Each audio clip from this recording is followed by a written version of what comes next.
اور چھناکے کی آواز سے زمین پر بیٹھی صفا لرز گئی۔ اس نے سر اوپر اٹھا کر دیکھا تو بک ریک سے سجل کا ایک فوٹو فریم گر کر ٹوٹ چکا تھا۔ سجل؟ وہ فوراً اس کی جانب لپکی۔ اس نے سجل کانچ کی پرواہ کیے بغیر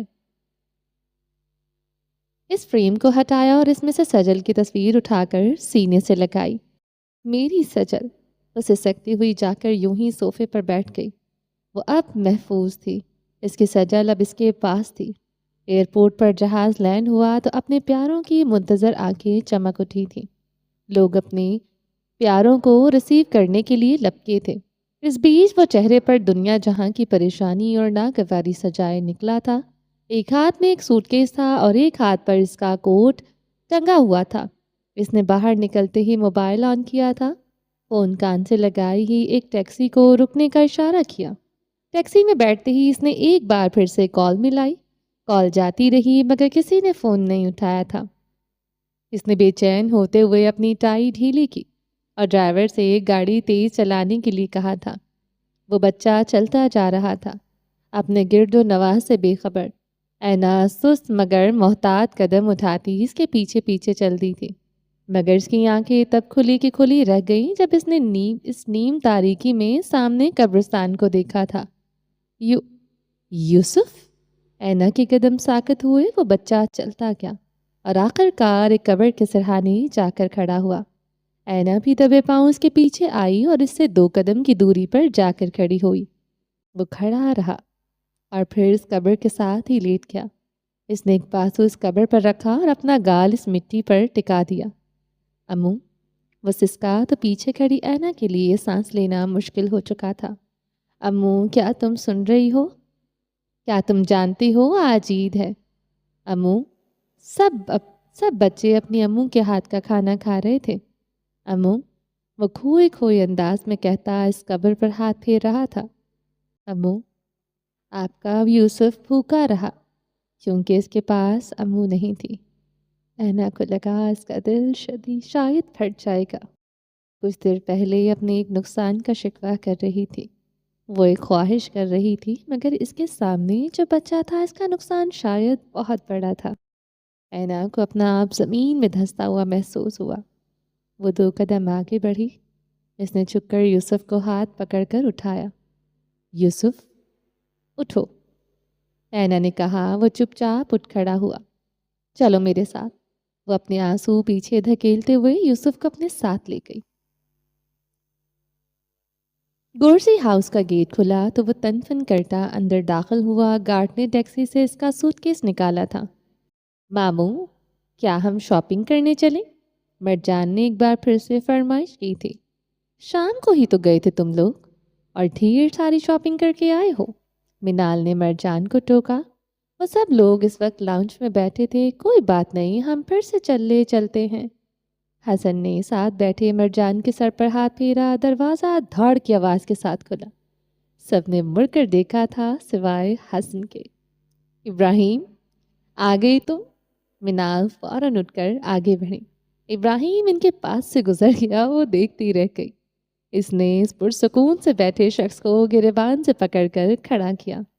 حسن ترچھا سا مسکرایا۔ مہمان کے ساتھ ایسا سلوک کون کرتا ہے؟ ابراہیم، یہ کیا بدتمیزی ہے؟ سفیان گورسی بھی اٹھ کھڑے ہوئے جبکہ بچے تو ایک دم سہم سے گئے تھے۔ وہ سامنے خون چھلکاتی آنکھوں سے اس کو دیکھ رہا تھا۔ شربتی آنکھیں اسے آنکھوں کو شکست دینے کے در پہ تھی۔ کیا لینے آئے ہو یہاں؟ وہ آخر کار گرایا۔ کچھ نہیں، حسن نے کندھے اچکا دیے۔ ابراہیم کا صبر جواب دے گیا۔ اس نے ایک ہاتھ سے اپنی پین کی بیلٹ کے ساتھ نصب پسٹل نکالی اور حسن کے ماتھے پر رکھ دی۔ منال کی چیخ گونجی۔ سیڑھیاں اترتی زہرا کا حلق خشک ہوا۔ بابا، مرجان چلایا، اندر جاؤ تم لوگ۔ ابراہیم نے مرجان اور یاقوت کی جانب دیکھا۔ ابراہیم، بس کرو۔ سفیان گورسی نے اس کے ہاتھ سے حسن کا گریبان چھڑوانا چاہا۔ بابا، ہٹ جائیں، آپ کچھ نہیں جانتے۔ وہ خون اشام نگاہیں حسن پر گاڑے ہوئے تھا۔ حسن کے سکون اور اطمینان میں رتی برابر فرق نہ آیا۔ ابراہیم، چھوڑو اس کو۔ منال آگے آئی اور اس کا ہاتھ پکڑ کر کھینچا۔ ماما بچوں کو لے کر اندر جائیں۔ وہ غرایا، ابراہیم تمہیں میری قسم، منال نے ماں والا وار کیا، آپ چلی جائیں بچوں کو لے کر۔ ابراہیم پلیز ابراہیم نے ان کی جانب نہیں دیکھا تھا۔ منال کے ہاتھ پاؤں پھول رہے تھے۔ ابراہیم خدا کا واسطہ ہے، منال نے ہاتھ جوڑے۔ بابا پلیز مت کریں۔ مرجان آگے بڑھ کر ابراہیم کی ٹانگوں سے لپٹ گیا۔ یعقوب تو سہم ہی گیا تھا۔ بابا پلیز، مرجان کی آواز میں خوف تھا۔ ابراہیم نے جبڑے بھینچ لیے اور ایک قہر برساتے نگاہ حسن پر ڈالی اور اس کے خاندان کو اپنی ڈھال بنا رہا تھا۔ ابراہیم نے پسٹل نیچے کی مگر ایک مکہ رسید کرنا نہیں بھولا تھا۔ حسن 2 قدم لڑکھڑایا۔ ابراہیم، منال چیخی تھی اور جا کر حسن کو تھام لیا۔ اٹس اوکے، میں ٹھیک ہوں۔ حسن نے ایک نگاہ منال پر ڈالی۔ منال رو دی تھی۔ ابراہیم نے بے بسی سے اپنے خاندان کو دیکھا، پھر اس نے نگاہ چکا کر دیکھا تو مرجان ملتجی نگاہوں سے اس کو دیکھ رہا تھا۔ 2 منٹ میں یہاں سے دفع ہو جاؤ۔ ابراہیم انگلی کھڑی کر کے حسن کو وارننگ دیتا وہاں سے چلا گیا تھا۔ سب نے ایک سکون کی سانس لی تھی۔ ماموں، مرجان حسن کی جانب بڑھا تو حسن نے جھک کر مرجان کو اپنی گود میں اٹھا لیا۔ اٹس اوکے، ہمارا چلتا رہتا ہے۔ اس نے آنکھ دبائی تو وہاں سب نے حیرت سے دیکھا۔ ابراہیم سیڑھیوں پر سن سے کھڑی زہرا پر ایک نگاہ ڈالتا وہاں سے چلا گیا۔ وہ نگاہ زہرا کو لرزا کر رکھ گئی تھی۔ کمرے کا دروازہ کھلا تو کمرہ خالی تھا۔ ابراہیم کا دل پوری طرح لرز گیا۔ نہ جانے کیسے اس نے خود کو سنبھالا ہوگا، کس حالت میں ہوگی وہ۔ یہ سوچ سوچ کر ہی اس کا دل بیٹھا جا رہا تھا۔ وہ آگے بڑھا تو دیکھا وہ صوفے پر ہی سمٹی ہوئی تھی۔ ابراہیم نے ایک ٹھنڈی سانس خارج کی اور زمین پر ہی بیٹھ گیا۔ اس نے ایک گھٹنا زمین پر بچھایا اور ایک گھٹنا کھڑا کیا۔ صفا کے سنہری بال اس کے چہرے پر بکھرے ہوئے تھے۔ ابراہیم نے ہاتھ بڑھا کر وہ بال ہٹائے۔ اس کے چہرے پر ہمیشہ کی طرح آنسوؤں سے لکیریں بنی ہوئی تھی۔ وہ شاید روتے روتے ہی سو گئی تھی۔ منع کیا تھا نا اس سے خوفزدہ مت ہونا۔ وہ ناراض سا اس کے رخسار پر ہاتھ پھیر رہا تھا۔ جہاں ابھی تک نمی تھی، ابراہیم کی نگاہ اس کے ہاتھوں پر گئی۔ اس نے کسی چیز کو اپنے سینے سے لگایا ہوا تھا۔ ابراہیم نے آنکھیں چھوٹی کر کے دیکھا۔ وہ اس کے ہاتھ سے تصویر نکالی۔ تصویر کا رخ اپنے جانب کیا تو ایک پل کے لیے ٹھہر سا گیا۔ سجل کا ہنستا مسکراتا چہرہ ابراہیم کے دل کو مسل کر رکھ گیا تھا۔ اس نے ضبط کا گھونٹ حلق سے نیچے اتارا اور تصویر کو اپنی جیب میں رکھا۔ صفا، اس نے نرمی سے اس کو پکارا۔ صفا کی پلکیں لرزی اور اگلے ہی پل وہ جھٹکا کھا کر اٹھی۔ اس نے ہڑبڑا کر دائیں بائیں جانب دیکھا۔ وہ لڑکی پاگل تھی، وہ دیوانی تھی۔ وہ اس قدر بھولی اور جھلی تھی کہ اسے عشق ہو جائے۔ کہا جاتا ہے اگر عورت خوبصورت ہونے کے ساتھ ساتھ جھلی ہو تو اس سے محبت نہیں، اس سے پھر سے عشق ہو جایا کرتا ہے۔ ایک انجانا سا جذبہ تھا جس نے ابراہیم کے دل کی دیواروں پر جمی برف کو توڑ ڈالا تھا۔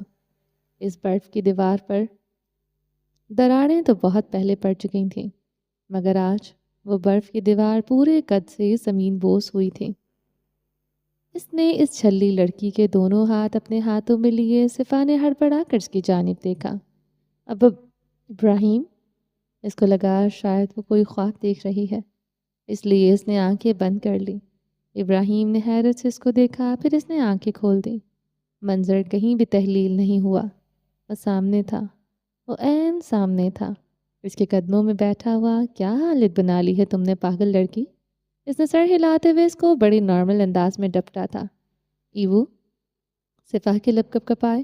ابراہیم نے اس چھلی لڑکی کے دونوں ہاتھوں کو باری باری لبوں سے لگایا اور پھر ان کو اپنے ہاتھ میں لے کر دبایا تھا۔ وہ جھلی لڑکی محفوظ ہو چکی تھی۔ اس کے ہاتھ اس کے ابراہیم کے ہاتھوں میں تھے۔ اس وقت اس نے ہمیشہ کی طرح ایک تحفظ محسوس کیا تھا جو وہ اس کی موجودگی میں محفوظ کیا کرتی تھی۔ اس کی آنکھیں ساکت تھیں۔ ابراہیم وہاں سے اٹھا اور اس کے برابر آ بیٹھا۔ اس نے بڑی نرمی سے ایک ہاتھ گھما کر اس کے کندھے پر رکھا اور اس کو اپنے ساتھ لگایا اور پھر یوں ہی اس نے اس کو اپنی آغوش میں سما لیا۔ وہ ایک ہاتھ سے اس کا کندھا سہلا رہا تھا جبکہ دوسرے ہاتھ سے اس کے گالوں پر بہتا مایا پونچھ رہا تھا۔ پگلی، وہ دھیما سا مسکرایا۔ مجھ پر پہلی تہمت لگ چکی ہے۔ وہ کھوئے کھوئے انداز میں بولی، تمہارا کردار میں ہوں۔ تم پر کوئی تہمت نہیں لگا سکتا۔ وہ کہہ رہی تھی کہ مجھے غیر مردوں کی اٹینشن چاہیے۔ صفا کے دل و دماغ پر بس زہرا کا اگلا ہوا زہر چھایا ہوا تھا۔ کوئی اور بات نہ دل میں بس رہی تھی نہ دماغ میں بیٹھ رہی تھی۔ وہ بس تم سے حسد کرتی ہے۔ ابراہیم نے بڑی نرمی سے اس کے بالوں کو چھوا، مگر مجھ سے حسد کیسا؟ میرے پاس ہے ہی کیا؟ اس نے سسک کر چہرہ اوپر اٹھایا، سرمئی آنکھوں میں چمکتی نمی نے ابراہیم کے دل کو بری طرح ڈبو دیا۔ تمہارے پاس ابراہیم ہے؟ وہ کہہ کر ہلکا سا مسکرایا اور اس کی ڈبڈباتی آنکھوں پر لب رکھے۔ کیا واقعی میرے پاس ابراہیم ہے؟ صفا نے آنکھیں کھولیں تو ابراہیم نے اس کی آنکھوں میں دیکھا۔ آج اس نے نگاہیں نہیں چرائی تھی، صفا اس کو دیکھتی رہی۔ وہ اب بھی نگاہیں چرائے گا، اب بھی رخ پھیرے گا، مگر نہیں، اس نے نہیں کیا تھا۔ وہ اس نے نگاہ چرائی تھی اور نہ ہی رخ پھیرا تھا۔ ہاں، واقعی صفا کے پاس ابراہیم ہے اور ابراہیم کے پاس صفا ہے۔ وہ مسکرایا۔ آنکھوں میں کوئی پچھتاوا نہیں تھا، کوئی ملال نہیں تھا، وہ قرض نہیں تھا اور کچھ اور تھا۔ مجھے سونا ہے، صفا نے کہتے ہوئے اس کے سینے پر اپنا گال ٹکا دیا۔ یہ کیا بات ہوئی بھلا؟ میں اتنے دنوں بعد آیا ہوں، لوگوں کی بیویوں ان کے لیے کھانے بناتی ہیں، گھر سجاتی ہیں، اور تم سونے کی بات کر رہی ہو۔ وہ مسکراتا ہوا اس کے بالوں میں انگلیاں چلاتا ہوا اس کو چھیڑ رہا تھا، کیونکہ میں ناراض ہوں اس لیے۔ اس کی دبی دبی آواز آئی۔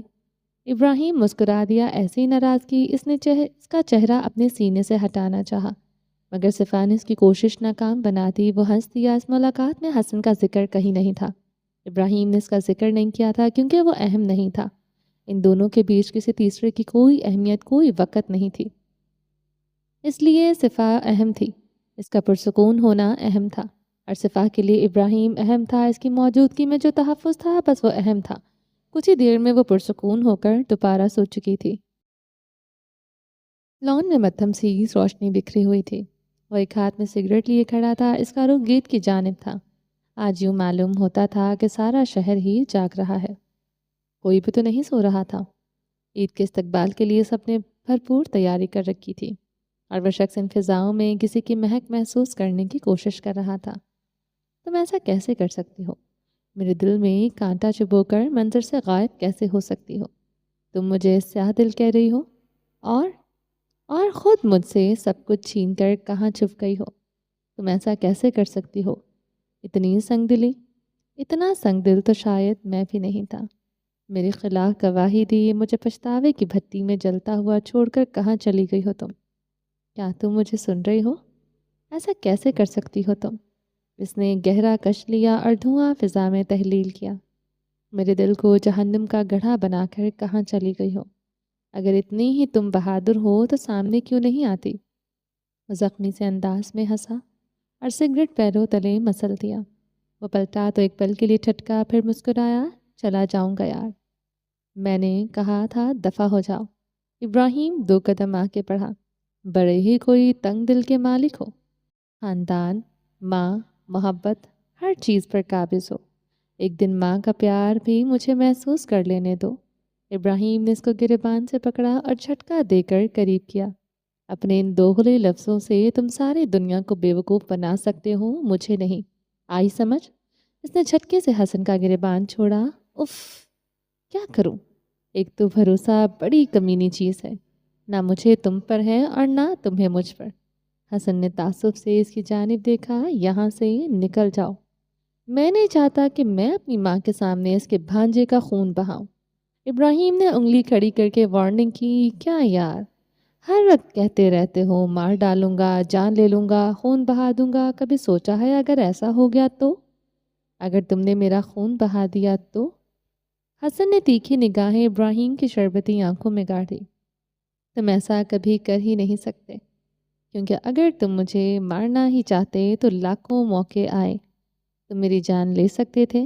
حسن نے ابراہیم کے سینے پر ہاتھ مارا۔ But every time you ended up saving my life۔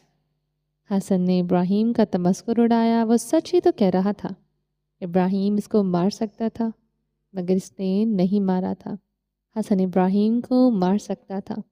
ان دونوں کے لیے ایک دوسرے کو ختم کرنا دنیا کا آسان ترین کام تھا، مگر وہ دونوں ہی اس کام سے انکاری تھے۔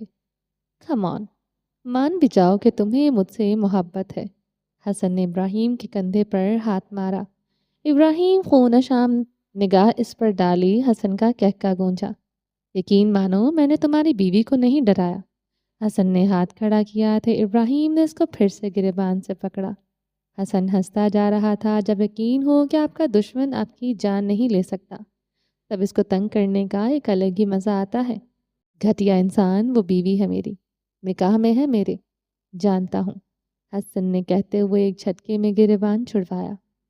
اور یہی بات تم سے پوچھنے آیا ہوں کہ جو لڑکی میرے نکاح میں تھی وہ کہاں ہے؟ کہاں چھپایا ہے میری بیوی کو؟ وقت کی بار تیش میں آیا۔ ابراہیم نے آنکھیں سکیڑی، یعنی وہ اینا کے لیے آیا تھا؟ دل کے نہا کونوں میں ایک سرور سا اتر آیا تھا۔ اگلے ہی پل ابراہیم نے چہرہ کی سختی دوبارہ قائم کی، وہ نہیں ملے گی تمہیں، اور تم اپنا بوریا بسترا سمیٹو اور جتنا جلدی ہو سکے دفع ہو جاؤ یہاں سے، میری بیوی کا بتا دو۔ چلا جاؤں گا، حسن اڑ گیا۔ ابراہیم ترچھا سا مسکرایا، پھر اس نے محفوظ سے انداز میں سینے پر بازو لپیٹے، تم تو شاہ ہونا، دی گریٹ شیز حسن آفندی، تو ڈھونڈ لو۔ ابراہیم نے کندھے اچکا دیے۔ حسن کے جبڑے تن گئے، ماحول بدل گیا۔ حسن کے چہرے پر تیش تھا، وہاں اب سکون تھا، اور مقابل کے چہرے پر اب دنیا جہاں کا غصہ اور تیش موجود تھا۔ دیکھو، حسن نے انگلی کھڑی کی۔ ابراہیم کو اب حسن کی حالت پر مزہ آ رہا تھا۔ بتا دو وہ کہاں ہے، ورنہ اچھا نہیں ہوگا۔ میں نے سنا تھا کہ شیز حسن آفندی دھمکیاں نہیں دیتا، پر یہ کیا؟ حسن تو دھمکیوں پر اتر آیا۔ ابراہیم محفوظ سے انداز میں کہتا ہوا اس کے قریب ہوا۔ کیا کچھ چرا لے گئی ہے وہ؟ ابراہیم نے سرگوشی کی تو حسن نے مٹھیاں بھینچ لی۔ آئے ہو تو اب عید کر کے ہی جانا، ماں کے ہاتھ کا کھانا کھا کر جانا۔ ابراہیم نے اس کا کندھا تھپکا اور وہاں سے پلٹ گیا۔ حسن نے جبڑے بھینچے اس کی جانب دیکھا تھا۔ کمرے کا دروازہ کھلا تو وہ بکھلائی سے بیڈ پر بیٹھی تھی۔ کہاں تھے آپ؟ وہ قریباً چیخی تھی۔ کم آن، گھر آئے مہمانوں کی خاطر تواضع کی جاتی ہے، اور تم یہاں ڈری سہمی ہوئی بیٹھی ہو۔ ابراہیم نے اس کی بات سنے بنا اس پر پڑے جگ سے پانی کا گلاس نکال کر اس کی جانب بڑھایا۔ صفا نے دونوں ہاتھوں سے وہ گلاس پکڑ کر اور ایک ہی سانس میں ختم کر دیا۔ آخری گھونٹ پر وہ بری طرح کھانسی تھی۔ ریلیکس، اوپر دیکھو۔ ابراہیم نے گلاس پکڑ کر سائڈ پر رکھا اور اس کا چہرہ تھوڑی سے پکڑ کر اوپر کیا۔ صفا نے نم آنکھوں سے ابراہیم کو دیکھا۔ فجر کی اذان کی آواز آئی تو ابراہیم مسکرا دیا۔ صفا نے یک ٹک سے اس کو دیکھے گئی۔ ابراہیم نے جھک کر اس کی پیشانی چومی۔ عید مبارک بیگم۔ میں نے وعدہ خلافی نہیں کی، وہ مسکرا کر کہتا پیچھے ہٹا۔ صفا کے گال پل میں سرخ ہوئے تھے۔ ارے ابھی تو ڈری ہوئی تھی، اتنی جلدی بلش بھی کرنے لگی؟ قسم سے اللہ نے بڑی فرصت سے بنایا ہے تمہیں۔ وہ سر چھٹک کر رہ گیا۔ اس نے ابھی تک صفا کا چہرہ دونوں ہاتھوں میں تھاما ہوا تھا۔ میرے لیے کوئی سوٹ بنوایا ہے یا بس اپنی اور مرجان کی ہی شاپنگ کی ہے؟ وہ کیا کہہ رہا تھا صفا کے کچھ سمجھ نہیں آ رہی تھی۔ صفا نے اس کے گرد دونوں بازو لپیٹ لیے۔ ابراہیم نے مسکرا کر اس کے بالوں پر ہاتھ پھیرا۔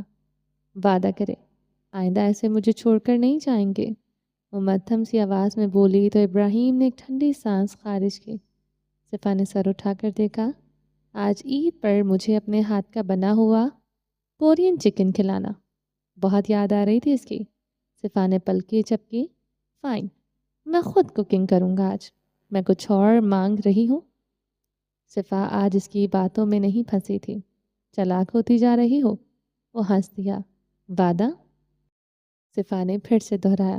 نہیں کر سکتا، وہ سپاٹ انداز میں کہتا ہوا ڈریسنگ کی جانب بڑھ گیا۔ آپ کہاں چلے گئے تھے آفندی؟ حسن نے مڑ کر دیکھا تو زہرا کھڑی تھی۔ تم یہاں کیا کر رہی ہو؟ حسن نے گڑبڑا کر ادھر ادھر دیکھا۔ آپ بتائیں کہاں چلے گئے تھے؟ میں نے مغیث کو اتنے فون کیے۔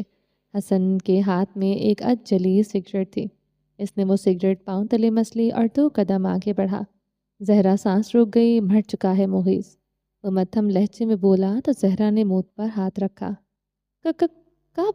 مگر میری تو اس سے بات ہوئی تھی۔ زہرا کو کچھ سمجھ نہیں آ رہی تھی، جبکہ اس کی بات پر حسن نے آنکھیں سکیڑی۔ کب ہوئی تھی بات؟ کچھ دن پہلے، یعنی جب ابراہیم وہاں تھا تب۔ واٹ؟ حسن کی آنکھیں باہر کو آئیں۔ اس نے بے اختیار اپنے بالوں میں ہاتھ پھیرا اور اپنی تھوڑی پر تم تم پاگل ہو؟ وہ مر چکا ہے۔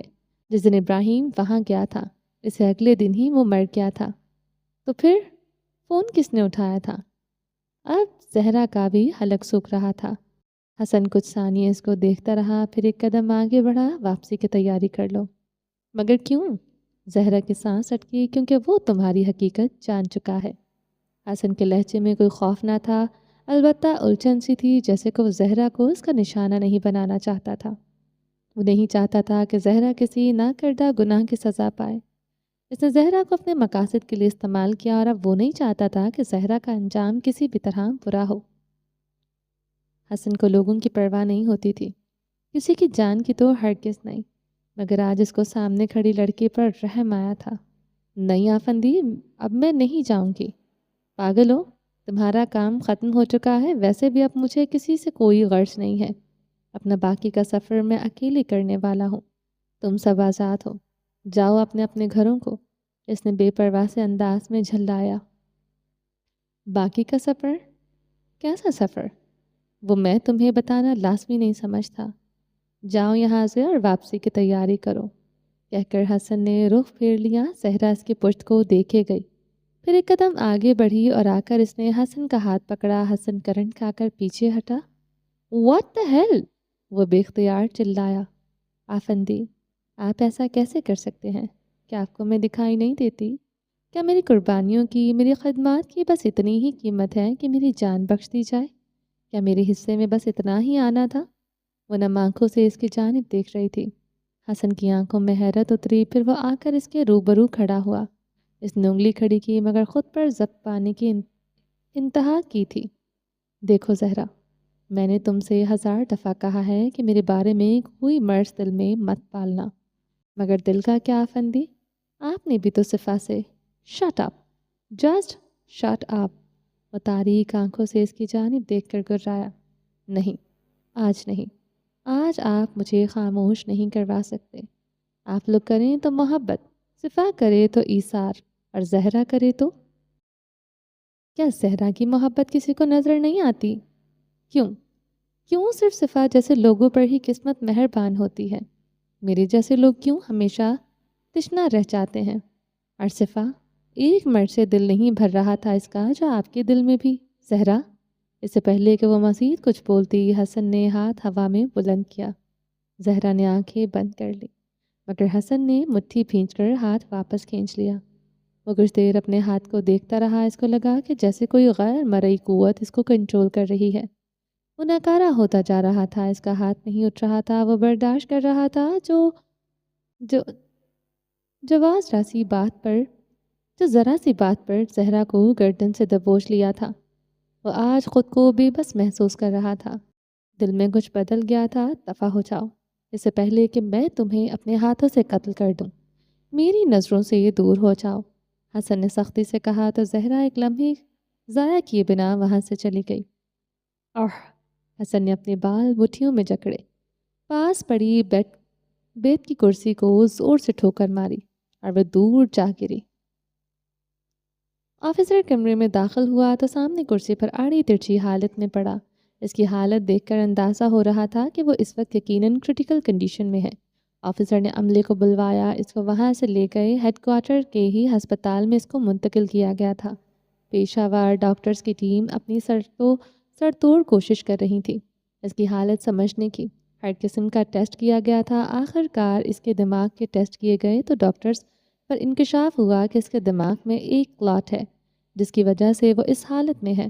بیڈ پر لیٹے ہوئے اس شخص کو دیکھ کر کوئی نہیں کہہ سکتا تھا کہ وہ کس قدر طاقتور انسان ہے، نہ صرف اپنے عہدے کے اعتبار سے بلکہ اپنی شخصیت کے اعتبار سے بھی۔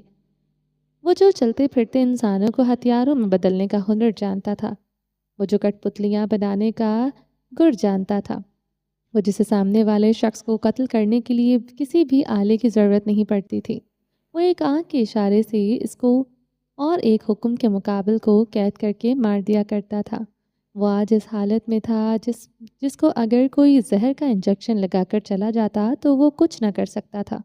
انسان کتنا ہی طاقتور کیوں نہ ہو جائے، ایک نہ ایک دن، ایک نہ ایک لمحہ ایسا ضرور آتا ہے جب قدرت اس کو اوقات دکھا دیتی ہے۔ اس دن بے ہوشی کے دوران اس نے وہ کچھ ایکسپیرینس کیا تھا جو وہ ہوش میں رہ کر تو کبھی نہیں کر سکتا تھا۔ ڈاکٹر ضیاء، ایک نرس بھاگتی ہوئی آئی۔ وہ حسن کرداوی کی حالت بہت کرٹیکل ہے۔ نرس کی سانس پھولی ہوئی تھی۔ ڈاکٹر ضیاء ایک سینئر ڈاکٹر ہونے کے ساتھ ساتھ اس ادارے کا اہم کارکن تھے۔ وہ اپنی ٹیم کے ساتھ اس کمرے میں پہنچے تھے۔ وینٹیلیٹر پر زندگی کی لکیر بتا رہی تھی کہ شاید وہ شخص ہاتھوں سے پھسل رہا ہے۔ دھڑکنیں بہت مدھم تھی، جبکہ آکسیجن کے باوجود وہ سانس لیتا ہوا محسوس نہیں ہو رہا تھا۔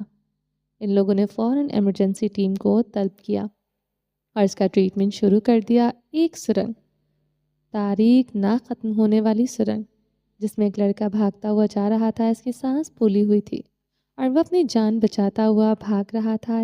اس کے پاؤں ننگے تھے، جن پر پتھر اور کنکر چبھنے کے باعث اب خون رس رہا تھا۔ وہ ان زخموں سے انجان بھاگتا ہوا جا رہا تھا۔ اس کے دل کی دھڑکن اس کو اپنے کانوں میں سنائی دے رہی تھی۔ سانس پھولنے کے باعث اس نے اپنی رفتار سست کی تو وہاں کسی کی غراہٹ گونجی تھی۔ اس نے پلٹ کر دیکھا تو ایک خونخوار بھیڑیا جس کے بڑے بڑے نوکیلے دانت تھے، ان دانتوں سے لہو ٹپک رہا تھا۔ وہ پوری رفتار سے اس کی جانب بڑھ رہا تھا۔ حسن نے ایک نظر اس خونخوار جانور کو دیکھا اور ایک بار پھر سے دوڑ لگا دی۔ وہ بھاگتا ہی جا رہا تھا۔ اس کو نہیں معلوم تھا کہ وہ کہاں جا رہا ہے۔ ٹنل ختم ہونے کا نام نہیں لے رہی تھی۔ اس نے بے اختیار آسمان کی جانب دیکھا، وہاں بھی تاریکی تھی۔ یوں معلوم ہوتا تھا کہ توبہ کا دروازہ بند ہو چکا ہے، جیسے کہ آسمان بھی تاریک میں ڈوب چکا تھا۔ وہاں اب پکار سننے والا کوئی نہ تھا۔ شاید وہ ذات اب اپنا در بند کر کے بیٹھ چکی تھی۔ اب کوئی صدا، کوئی پکار کسی کے کام نہ آنے والی تھی۔ وہ بھاگتا ہی جا رہا تھا کہ اس کو ایک روشنی دکھائی دی۔ حسن کی آنکھیں ایک پل کو چندھیا گئی۔ روشنی اس قدر تیز تھی کہ اس کو ایک ٹھوکر لگی اور وہ اونھے منہ گر گیا۔ حسن، وہاں ایک مردانہ آواز گونجی تو حسن نے یوں ہی اونھے منہ گرے ہوئے سر اوپر اٹھایا۔ اٹھو بیٹا، کیا حالت بنا لی ہے تم نے؟ وہ ایک مرد تھا جس کے ہاتھ بڑھا کر حسن کو تھام لیا۔ حسن کی نگاہیں اس شخص کے چہرے سے ہٹ نہ سکی تھی۔ بابا، اس کے حلق سے آواز نہ نکل سکی۔ حسن، میرے بیٹے، میرے شہزادے، شیز کرداوی نے محبت سے اس کو پکارا اور دونوں کندھوں سے پکڑ کر سامنے کھڑا کیا۔ بابا، آپ؟ وہ حیرت کا مجسمہ بنا ہوا تھا۔ کیا ہوا؟ کیا اپنے باپ کو پہچان نہیں پا رہے؟ ان کے چہرے پر ایک پرسکون سی مسکان تھی۔ حسن نے بکلا کر مڑ کر دیکھا۔ بھیڑیا دور رہ گیا تھا۔ وہ تمہارے گناہ ہیں حسن، جو تم نے جان بوجھ کر کیے ہیں۔ وہ پرسکون سے انداز میں بولے، مگر ان لوگوں نے میرے ساتھ اتنا برا کیا، آپ نہیں جانتے۔ میں جانتا ہوں حسن، مگر کیا ان کے عمل کا جو تم نے رد عمل دیا وہ ٹھیک تھا؟ میرا کیا قصور تھا؟ میں بے گناہ تھا، معصوم تھا۔ اور ان کا کیا قصور تھا جو تمہارے قید خانوں میں مر گئے؟ وہ دو بدو جواب دے رہے تھے۔ حسن ایک پل کے لیے خاموش ہو گیا۔ اس کو کوئی جواب نہ آیا۔ شیز کرداوی آگے بڑھے اور اس کے دل پر ہاتھ رکھا۔ کیا یہاں پر دل موجود نہیں؟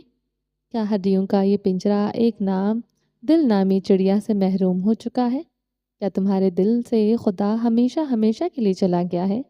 وہ تعصب سے اس کی آنکھوں میں دیکھ رہے تھے۔ مگر ان لوگوں نے مجھ پر ظلم کیا، تو کیا تم اس کا بدلہ معصوموں سے لوگے؟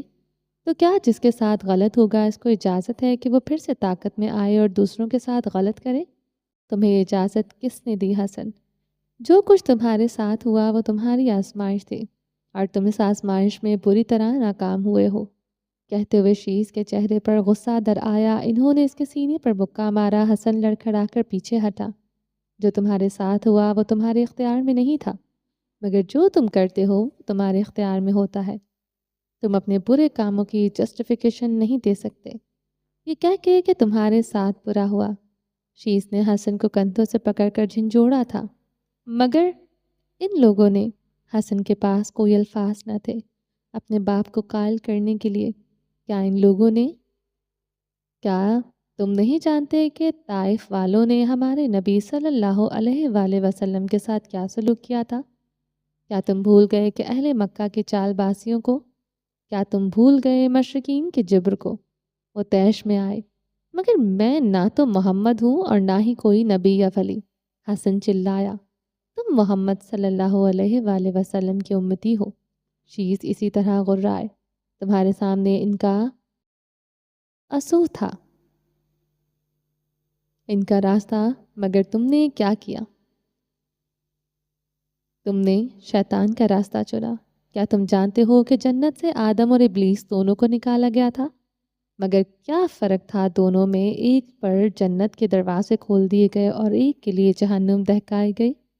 اب شیز بول رہے تھے اور حسن خاموش کھڑا رہا، کیونکہ ایک نے نادم ہو کر توبہ کر لی۔ اس نے نہیں کہا کہ اللہ مجھے تو شیطان نے بہکا دیا تھا، اس لیے میرا کیا قصور، مجھے کیوں جنت سے نکالا گیا، میں تو معصوم تھا، مجھے سزا کیوں دی گئی؟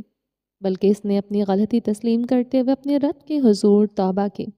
ایک عرصے تک اس روئے زمین میں بھٹکتا رہا، جب تک اسی توبہ کو قبول نہ کر لیا گیا۔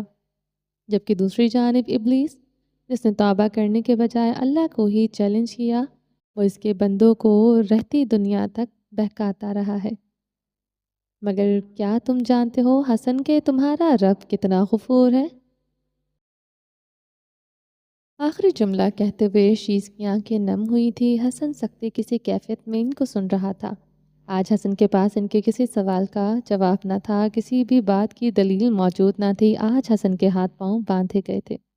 اس نے پھر بھی کہا کہ اس کو قسم ہے اپنی عزت کی کہ جب جب اس کا بندہ توبہ کرے گا، اپنے گناہوں پر نادم ہوگا، وہ اپنے بندے کی پکار سنے گا، اس کو معاف کر دے گا۔ تو تم نے کیوں نہ پکارا اپنے رب کو حسن؟ آخر کس چیز نے تمہاری آنکھوں پر پٹی باندھی تھی؟ کیا تم اتنے جاہل تھے، اتنے اندھے تھے کہ تمہیں ہدایت کا ایک جگنو تک نہ نصیب ہو سکا؟ انہوں نے حسن کو جھٹکا دے کر دور کر دیا۔ وہ لڑکھڑایا اور پھر زمین پر گر گیا۔ پتھریلی زمین پر گرنے کے باعث اس کی ہتھیلیاں اور اس کے گھٹنے چھل گئے تھے۔ اس کی آنکھوں کے سامنے اندھیرا چھا گیا تھا۔ وہ خاموش تھا۔ ایک بار پھر سے اسی جانور کے غررانے کی آواز آئی۔ حسن نے چونک کر پیچھے دیکھا۔ بھیڑیا بھاگتا ہوا اسی کی جانب آ رہا تھا۔ حسن نے سامنے کھڑے اپنے باپ کو دیکھا۔ بابا پلیز بچا لیں۔ وہ رینگتا ہوا ان کے پاس پہنچا اور ان کے پروں سے لپٹ گیا۔ اب وقت ختم ہو چکا ہے حسن، اب مہلت ختم ہو چکی ہے، اب تم سجین میں پھینک دیے جاؤ گے قیامت کے سحر ہونے تک۔ انہوں نے اپنے پاؤں چھڑوائے۔ بھیڑیا قریب سے قریب تر آتا جا رہا تھا۔ حسن نے دونوں ہاتھ جوڑ دیے۔ بابا نہیں، پلیز۔ وہ گڑگڑا رہا تھا، مگر وہ روشنی ہر لمحہ مدھم پڑتی جا رہی تھی اور آخر کار وہ آخری کرن بھی بجھ گئی اور ٹنل میں تاریکی چھا گئی۔ حسن نے آنسو پوچھے، گرتا پڑتا اٹھ کھڑا ہوا۔ وہ ایک بار پھر سے بھاگنے لگا۔ وہ بھاگتا جا رہا تھا، بھیڑیا اس کے پیچھے تھا۔ وہ اس کے پیچھے پیروں سے نکلتے ہوئے خون کو روک کر سونگھتا اور ایک بار پھر سے حسن کے پیچھے بھاگنے لگتا۔ حسن بھاگتا جا رہا تھا کہ اچانک وہ ایک بڑے سے پتھر سے ٹکرایا۔ ٹھوکر لگنے کے باعث وہ ایک بار پھر سے زمین بوس ہوا تھا اور بھیڑیا اب اس کے سر پر آن پہنچا تھا۔ حسن نے آنکھیں بند کر لی۔ اس نے خود کو موت کے حوالے کر دیا۔ زندگی کی لکیر ایک بار پھر سے بحال ہوئی۔ Thank God. ڈاکٹر ضیاء نے آلات ایک طرف رکھے۔ ان کو اگلے 24 گھنٹے ICU میں رکھو، مزید ٹیسٹ ہوں گے، پھر ان کی اجازت سے ہی آپریشن کریں گے۔ ڈاکٹر ضیاء باقی ٹیم کو ہدایت دیتے ہوئے وہاں سے نکل گئے۔ سیاہ آنکھیں بند تھی، حسین چہرہ بے رونق تھا، زرد۔ چلیں جی، باقی کا نیکسٹ ایپیسوڈ میں کنٹینیو کریں گے۔ امید ہے آپ کو یہ ایپیسوڈ پسند آئی ہوگی۔ اگر آپ نے ابھی تک میرے اس چینل کو سبسکرائب نہیں کیا تو جلدی سے ابھی سبسکرائب کر دیں، لائک اینڈ شیئر کریں اور اپنی رائے کامنٹ باکس میں لازمی دیں۔ اپنا ڈھیر سارا خیال رکھیے گا، دعاؤں میں یاد رکھیے گا۔ ملتے ہیں نیکسٹ ایپیسوڈ کے ساتھ، تب تک کے لیے اللہ حافظ۔